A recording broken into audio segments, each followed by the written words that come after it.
Daerah dekat Candi Borobudur atau di wilayah Magelang itu pada abad ke-8 masih dalam wilayah kekuasaan kerajaan Mataram kuno yang beriman Hindu Siwa sama Buddha Mahayana. Maka tak heran bila hampir di seluruh pelosok desa itu banyak diketemukan situs bebatuan bekas bangunan candi. Ini nyata. Admin kan rumahnya dekat Candi Borobudur, sekitar 9 km timur laut dari Candi Borobudur.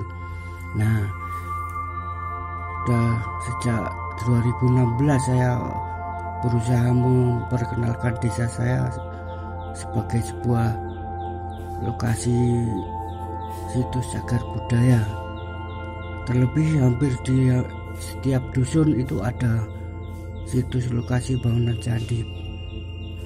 Memang sih udah nggak utuh karena cuma bebatuan, batu kotak-kotak itu kan karena ketidaktahuan warga desa terhadap sejarah leluhur mereka, dan terlebih undang-undang cagar budaya, jadi nggak tahu. Maka bangunan batuan itu cuma dijadikan bahan pondasi dan teras tangga naik ke teras rumah itu sama landasan buat mencuci.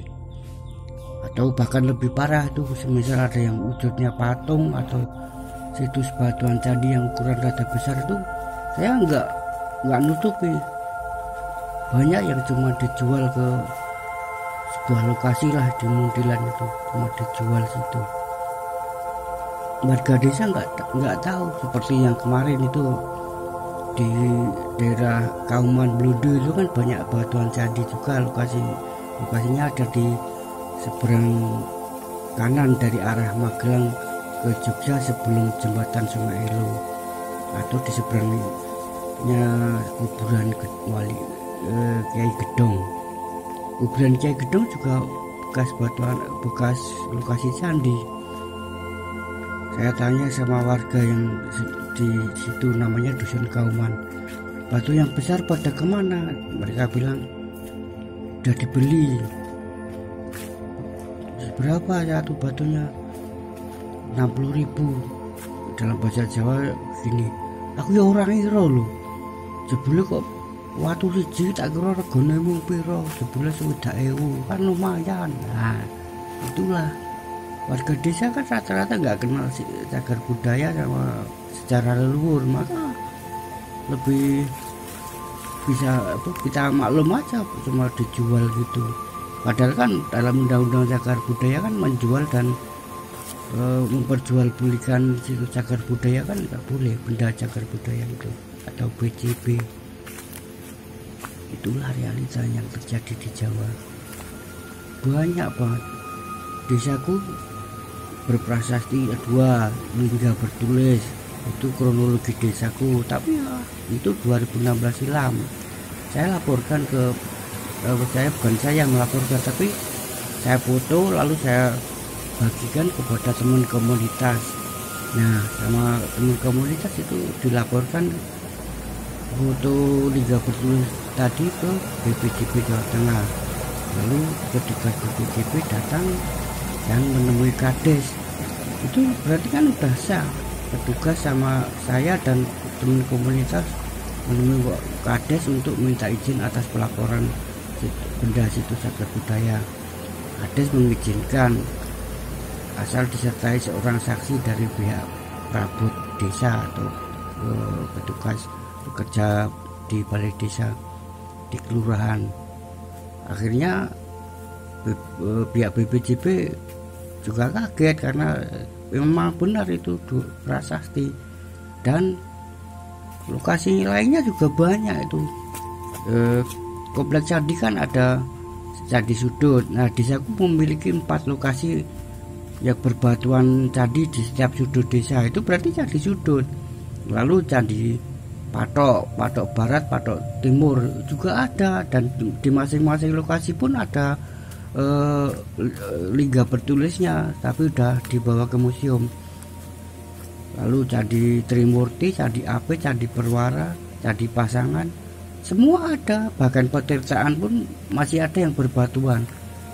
Itu kan kalau cerdas kan harusnya bisa dipergunakan sebagai sebuah potensi menjadikan desa sebagai desa wisata sejarah. Tapi itulah, nggak tahu lah di mana orang desa kan taunya desa yang maju itu asal banyak infrastruktur pembangunan. Nah, itu maju. Tapi bagi saya yang maju itu adalah pola pikir yang dimajukan. Itu pembangunan, tapi pola pikir nggak tahu sejarah leluhur dan nggak menghargai benda cagar budaya, itu namanya pola pikir tidak maju. Itu saya jujur dulu ya, pada banyak suara sinis, saya dibilangkan petir atau nggak waras, lalu katanya saya mencuri liga tadi. Kan peninjauan berikutnya kan saya nggak diundang, kan disertai sama pihak polisi Resor Magelang dan Dikbud Magelang, tapi saya nggak diberitahu. Makanya isu yang berkembang akan menangkap saya dan saya dibilang tidak waras dan sebagainya. Hingga kini nggak ada pembelaan, nggak ada bantuan dari siapapun untuk membersihkan nama baik saya di desa. Makanya saya bikin channel ini untuk istilahnya memperbaiki nama baik saya dan membuktikan bahwa saya dan teori saya tentang situs cagar budaya adalah benar. Kembali ke Jawa Magelang tadi, pada abad ke-8 banyak pohon situs cagar budaya hampir di setiap desa. Saya belusukan lalu melaporkannya. Saya sendiri juga kaget, ternyata di sini ada candi, di sini ada candi. Kan semula yang saya tahu cuma Candi Mendut, Pawon, sama Borobudur yang sekitar saya. Borobudur aja banyak, coba aja di YouTube itu. Kan rata-rata tahu Borobudur ada di Yogyakarta, padahal jauh, sekitar 42 km lebih dari Yogyakarta. Tepatnya kan ada di Magelang, Jawa Tengah. Tapi entahlah kenapa gitu ya, nggak tahu. Nah, Magelang juga istilahnya dikepung sama 5 gunung, yang lainnya bukit tapi dibilang gunung, yaitu Gunung Merbabu, Merapi, Perbukitan Menoreh, Andong, Salak, sama Sumbing.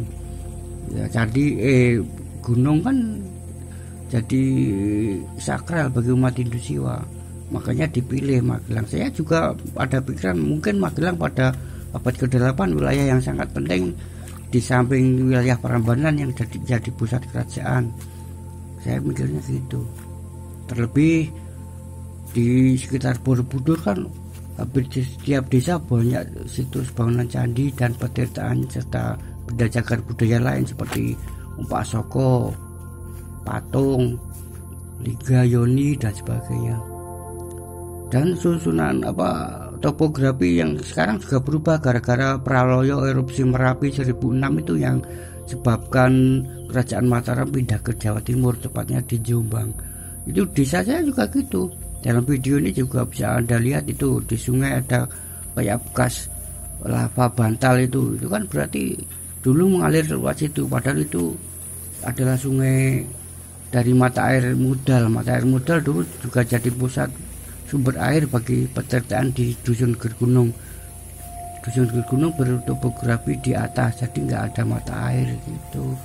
Sedangkan dusun saya ada 5 mata air, maka saya pikir dulu merupakan pusat dari wilayah sekitar Borobudur yang disebut sebagai Cerita Muiku.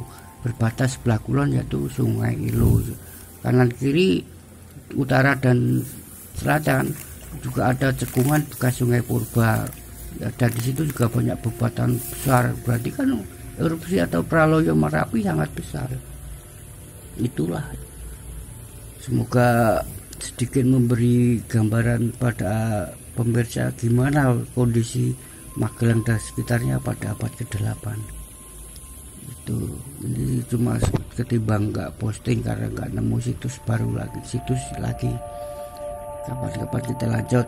Dan semoga subscribe-nya nambah. Capek bikin channel sejak 2016 gak sepi gini. Kalah sama yang cuma nonton tapi dapat pujian. Salam budaya.